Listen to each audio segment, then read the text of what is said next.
wabarakatuh. Kami dari kelompok 3 akan melakukan percobaan asam basa.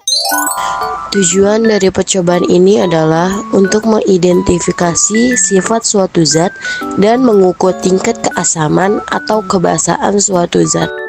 Bahan-bahan yang perlu kita siapkan itu ada plat tetes, pipet, kertas lakus merah, kertas lakus biru, dan indikator universal.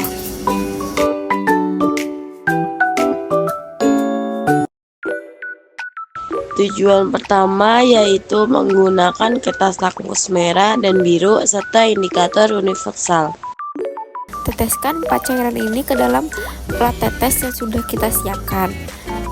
Masukkan sekitar 2 atau 3 tetes ke dalam plat tetes ini.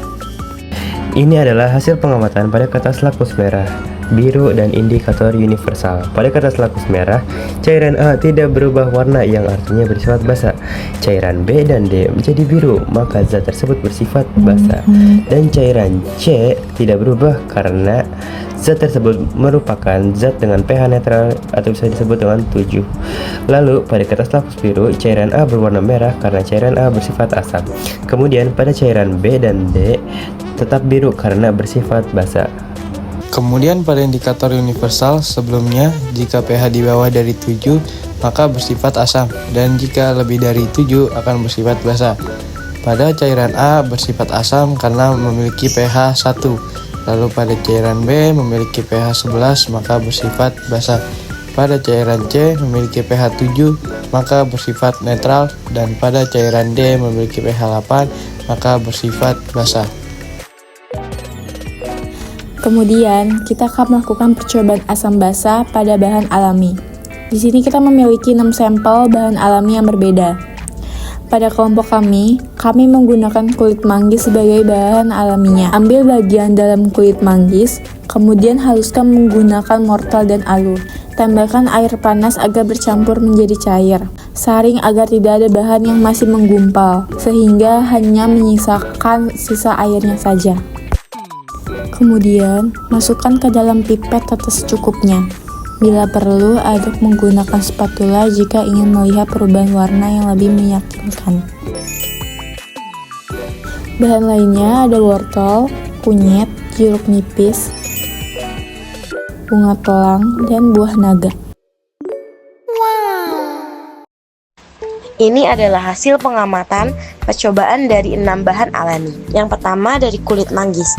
Kulit manggis sendiri sebelum dicampurkan dengan cairan asam basa memiliki warna coklat keorangan.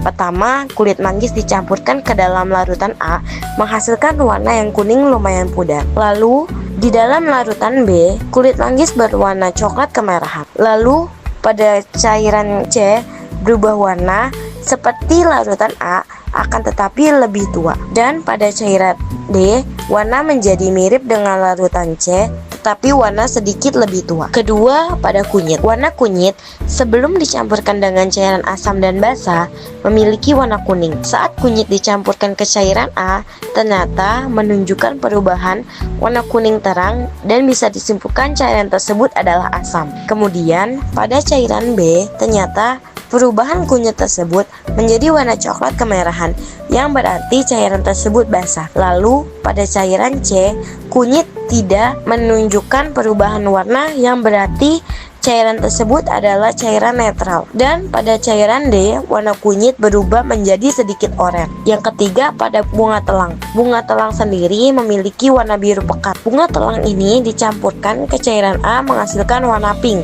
Kemudian dicampurkan ke cairan B menghasilkan warna biru pudar. Setelah itu, kita campurkan ke cairan C, tidak berubah warna bunga telang tersebut, yang berarti cairan tersebut netral. Terakhir, dicampurkan ke cairan D menghasilkan warna biru kehijauan, yang berarti cairan tersebut adalah basah. Pada wortel, bila dicampurkan dengan larutan basah, seharusnya akan menampilkan perubahan warna yang sedikit menjadi pekat. Lalu pada jeruk nipis tidak menunjukkan perubahan warna. Dan pada buah naga, pada cairan asam akan berubah warna menjadi merah muda seperti pada cairan A.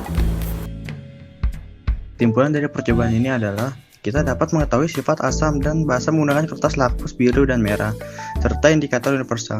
Penggunaan kertas lakus merah, jika berubah menjadi warna biru, maka zat tersebut akan bersifat basa. Penggunaan kertas lakmus biru, jika berwarna berubah menjadi merah, maka zat tersebut bersifat asam. Maka dari itu, cairan A atau asam cuka itu bersifat asam, cairan B atau larutan sabun bersifat basa, kemudian cairan C atau air bersifat netral, dan cairan D atau larutan soda kue bersifatnya basah.